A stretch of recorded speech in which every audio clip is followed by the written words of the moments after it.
Yeah, I always felt that I wanted to be in business. I can't say I had a particular business in mind. I just always felt that business is something that appealed to me. The whole idea of creating something of value and selling it to somebody that would actually want to buy it from you, and making some money and all that kind of stuff. But just the whole dynamic of business really always just seemed to appeal to me.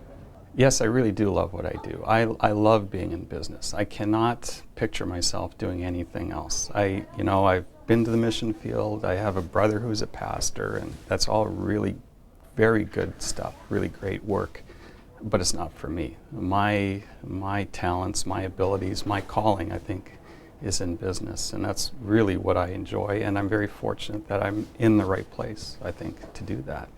I have an MBA in finance and marketing, and so I started out in the banking world and then moved to an insurance. Manufacturing was never on my radar. I knew nothing about manufacturing, had never studied it, anything. And quite literally, I looking back in 1993, I was pulled out of that finance world and dropped into manufacturing, not knowing a clue about manufacturing. And faced with some pretty significant challenges here at Hadrian, but we got through it all, and the company's grown quite a bit, and it's gone well. But I never thought I'd be in manufacturing, but I really like it. I like the fact that you can make something tangible, and then present it to somebody, and they'll actually buy it from you.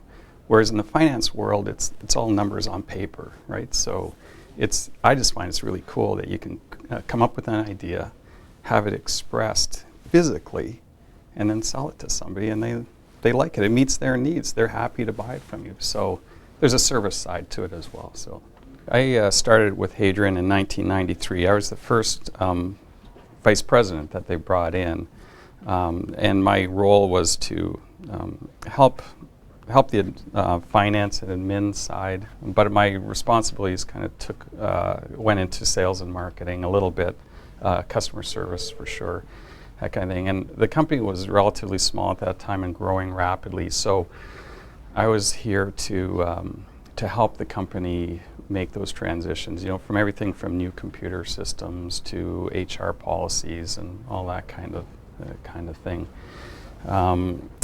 And in '97, I became president of the company, and then in 2001, my business partners, three actually vice presidents here, and myself, bought out the founders of the company. We make washroom partitions and lockers, and our lockers are used in schools and factories, health clubs.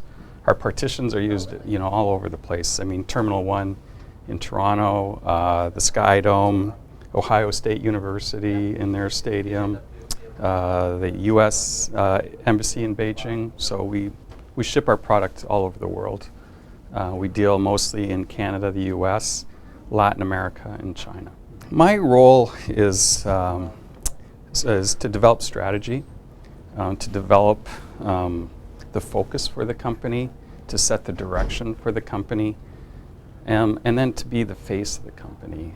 So I spend a lot of time with customers as well, visiting customers, trying to generate a familiarity with Hadrian. So I make sure everybody here is going in the same direction, and I make sure that our customers connect with the company.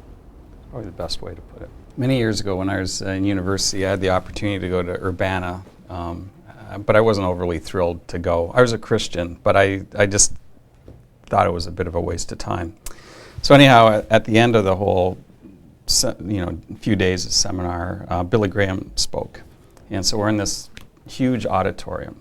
I think it was their basketball stadium, actually. And so Billy Graham has his talk, which is inspiring and all that kind of stuff. And we have communion. And after communion, they said you could just stay here and think or pray or whatever you want to do. So most of the people leave, and I'm just sitting there with a bad attitude probably. And up until that point, I've been thinking, as soon as I get my education, or as long as I get my education, I'm good. I'm safe. I've got it made, kind of thing. Nobody can take my education away from me, and how naive is that? But anyhow, so I'm sitting there. That was my thought process. And it was like somebody was sitting beside me and just said, "James, have you given me your education?" And it was like a ton of bricks, because it was a clear voice. And I just sat there and had to admit, no, I haven't. I haven't given you my education. And then the next question is, "James, have you given me everything?" And my response was, "No, I haven't." And at that moment, I,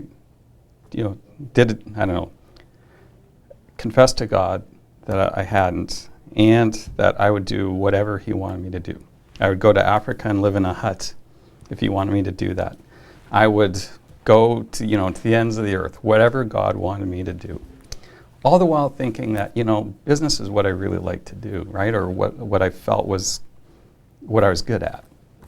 And through kind of a bit of a, winding path educationally, I came out the other end with an MBA and entered the business world. And I know for a fact this is what God wants me to do. This is where God wants me to be. I mean, I've gone through the whole process with God. I've given Him my whole life.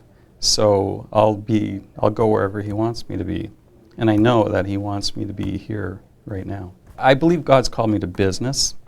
And I never thought it would be the manufacturing world. But given what the manufacturing world is going through, particularly in Southern Ontario and in North America, I believe, God has put me in a challenging spot. And I'm here. It's not the most glamorous business. It's probably a little bit on the humbling side. But this is where God wants me to be. And I never thought in this business I'd be traveling as much as I do. And I love to travel. That's the other thing. I love meeting people and going to different places and different cultures. Our business takes us to Latin America, takes us to China, takes us to Europe. So I've also been able to experience a lot of things I never thought I'd experience, which is, I think, a gift from God. Yeah, I would say I'm confident God's with me. So it's not that it's not like every day is a supercharged day, but I know that no matter what happens today, that God is with me. And I've had all kinds of surprising things happen to me that I never thought would happen in the course of a day. And but I know that God's with me, and that He will see me through. And there's times when I've thought, what do I do now? I don't know what to do. And so stop, pray about it, use the mind God has given to me, and the colleagues that I work with, and a lot of times we'll huddle up and solve the problem. So I think God calls you. I mean, look at the New Testament. I mean, there's all kinds of roles in there. And look at what Paul talks about. The feet, the hands, the ear, the eyes. So. God's called every one of us to something, whether it's full-time ministry, being a missionary, sweeping the floor at the shopping mall. God's called us all to something. And in some ways, it doesn't really matter what you're doing as long as you're doing what God wants you to do. And I think that's the key. That's the important thing, because you can be a witness sweeping the floor at the shopping mall. I can be a witness here. Most of the people in this company are not Christians. There's a few of us that are, but most of the people aren't. We tried to run the company on Christian principles, biblical principles like teamwork, respect for people, obviously honesty, integrity, and all those sorts of things. But at the end of it all, I'm here to be a witness to the people I work with. My mission field is right here. It extends out, I think, also to our customers and suppliers. But I'll tell you, my primary mission field is the people in this company. So when somebody's in a crisis, and eventually everybody's in a crisis, I need to be there. They need to know that I'm a Christian. This is what I stand for. And if they need help, if they need any assistance or guidance or whatever, it's my privilege, it's also my duty as a Christian to be there for them, to show them Christ's love. And so that's what drives me.